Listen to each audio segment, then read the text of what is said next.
Welcome, travelers. Let's take a trip to the Caribbean, to an island in the middle of a crystal blue sea.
Antigua, a small island in the West Indies, was an island formerly controlled by the British Empire. The Earl of Carlisle claimed the island in 1520, while it was still under the protection of Great Britain, establishing colonies and towns much more successfully than the French. The island was signed officially to the British in 1667 by means of the Treaty of Brenna.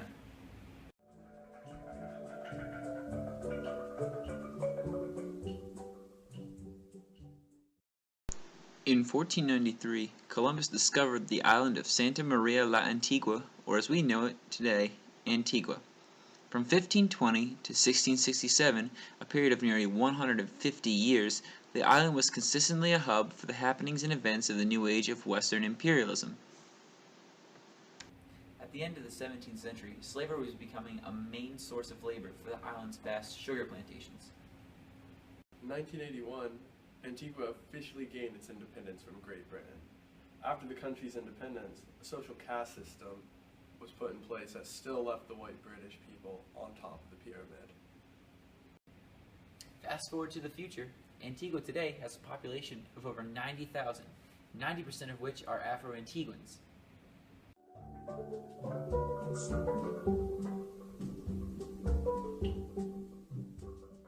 The capital of the island is St. John's, and it's become quite the magnet for the tourist industry.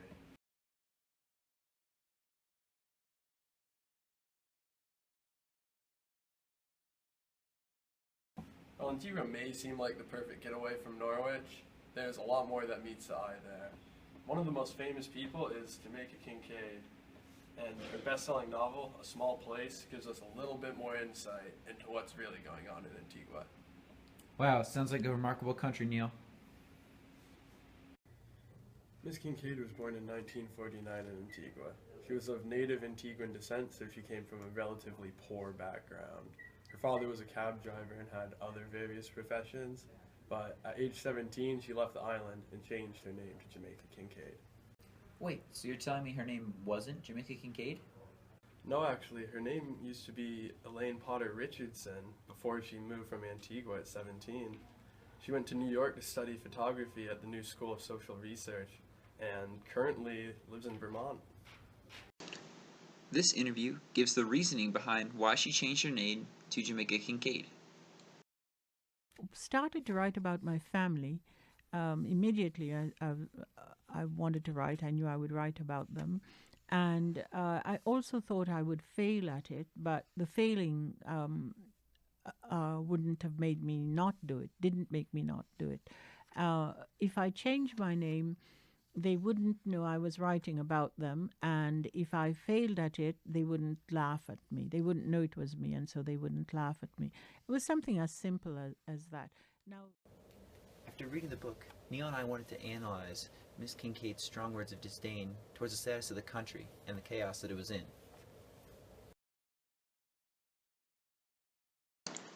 You pass a building sitting in a sea of dust and you think, it's some latrines for people just passing by.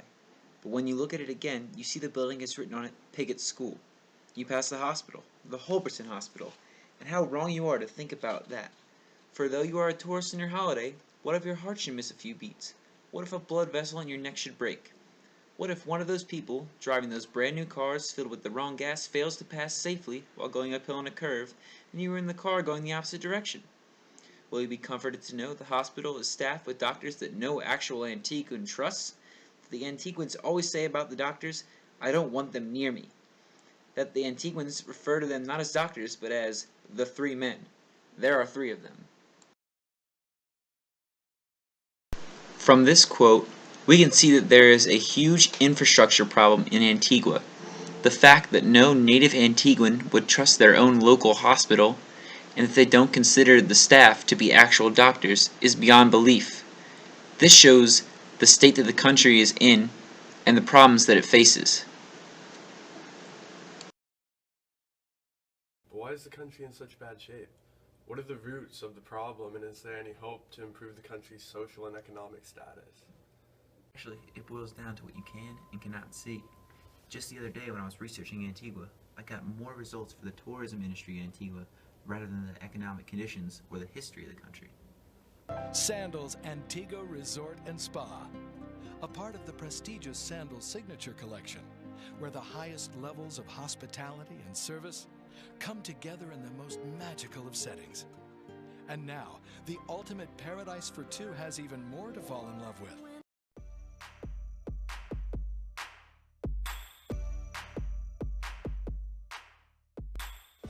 When you think of Antigua, you think of the white sandy beaches, the pools, and the tropical drinks. You don't really get to see the other aspects of the island. It's a case of post-imperialism inequality. When the governing country leaves, there's no way for the newly independent country to economically sustain itself. There are no leaders or experienced members that can promote positive economic growth. The people who benefited the most from this inequality are the bankers and people of British heritage. Most of their power has been inherited from their ancestors and what they did in history on the island. One of the biggest financial companies in the world, Barclays Bank, originated in Antigua. The Barclay brothers, who started Barclays Bank, were slave traders. That is how they made their money. When the English outlawed the slave trade, the Barclay brothers went into banking. It made them even richer. It's possible that when they saw how rich banking made them, they gave themselves a good beating for opposing an end to slave trading, for surely they would have not opposed that. But then again, they may have been visionaries and agitated for an end to slavery, for look at how rich they became with their banks borrowing from, through their savings, the descendants of the slaves and then lending back to them.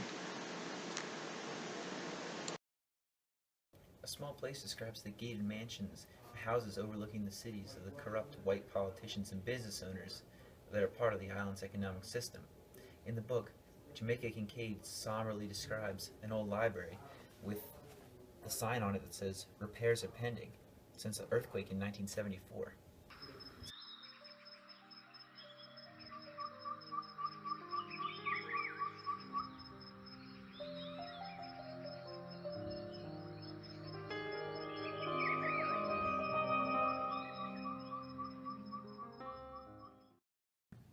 The unequal economic conditions left behind by the British have caused the country to fall into a hole.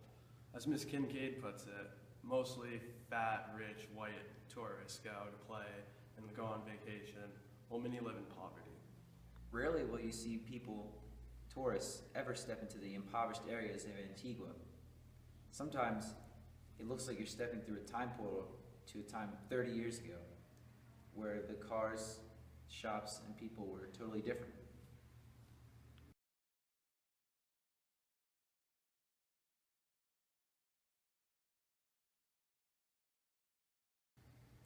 Looking at the situation of the island critically, you can make a correlation from the caste system today, present, to the one formed by slavery and plantation labor almost 200 years ago. Yeah. In the past, white plantation owners and politicians were above the slaves and locals that populated the island, and they received all the trade income. Today, heads of banks and government agencies are richer and more powerful than the hardworking native Antiguans who were there all along. Yeah, the titles may have changed, but the top dogs are still secluded in their mansions, while the majority of native Antiguans have to struggle to just put bread on the table for their families.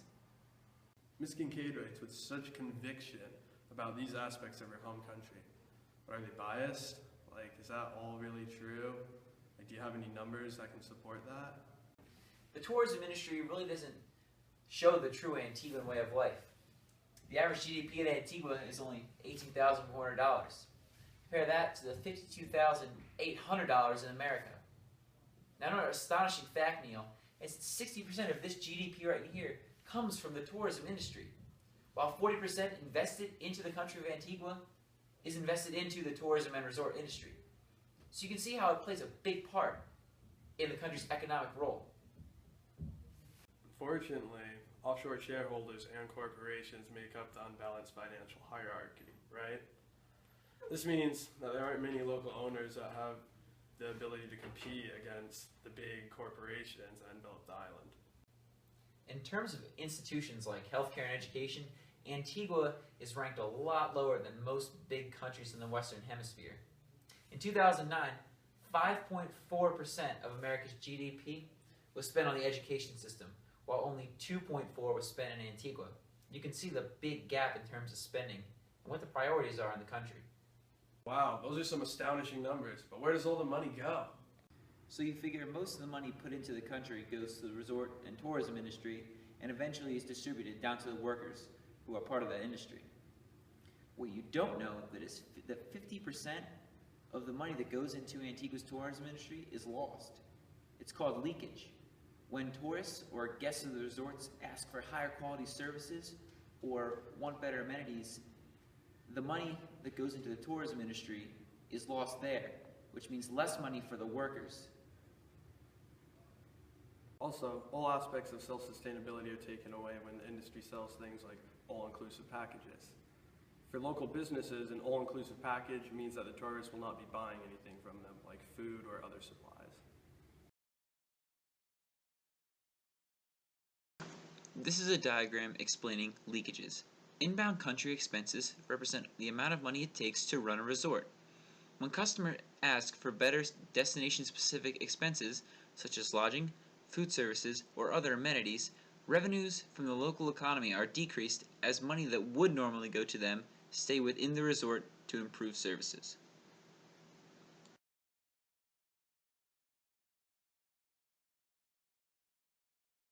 The resort industry is mostly owned by large corporations that operate on a worldwide scale.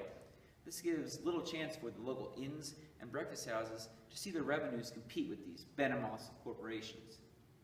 Now, this economic turmoil caused by these resorts is caused by a period of long-standing colonization with a quick withdrawal.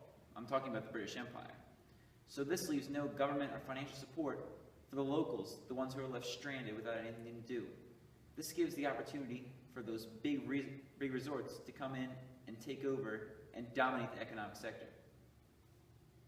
Jamaica Kincaid's book really puts in perspective how clueless most tourists are of their ignorance in a country like Antigua. They're so self-centered that nothing is being done to fix the balance of power in a country where the majority have no chance to make any revenue at all. Well, one thing's for sure. Miss Kincaid is a beacon of hope for the impoverished Antiguans who yearn for representation in a world that overlooks them. Her unique way of describing her homeland brings attention to all that is wrong in the country and the people who are taking no measure to fix it. Traveling here has been an eye-opening experience, and we can only hope that people will take Miss Kincaid's message to heart and use it to improve and bring attention to the condition of the beautiful country. A shard of the past, a fragment of something that was once great and beautiful, a small place named Antigua.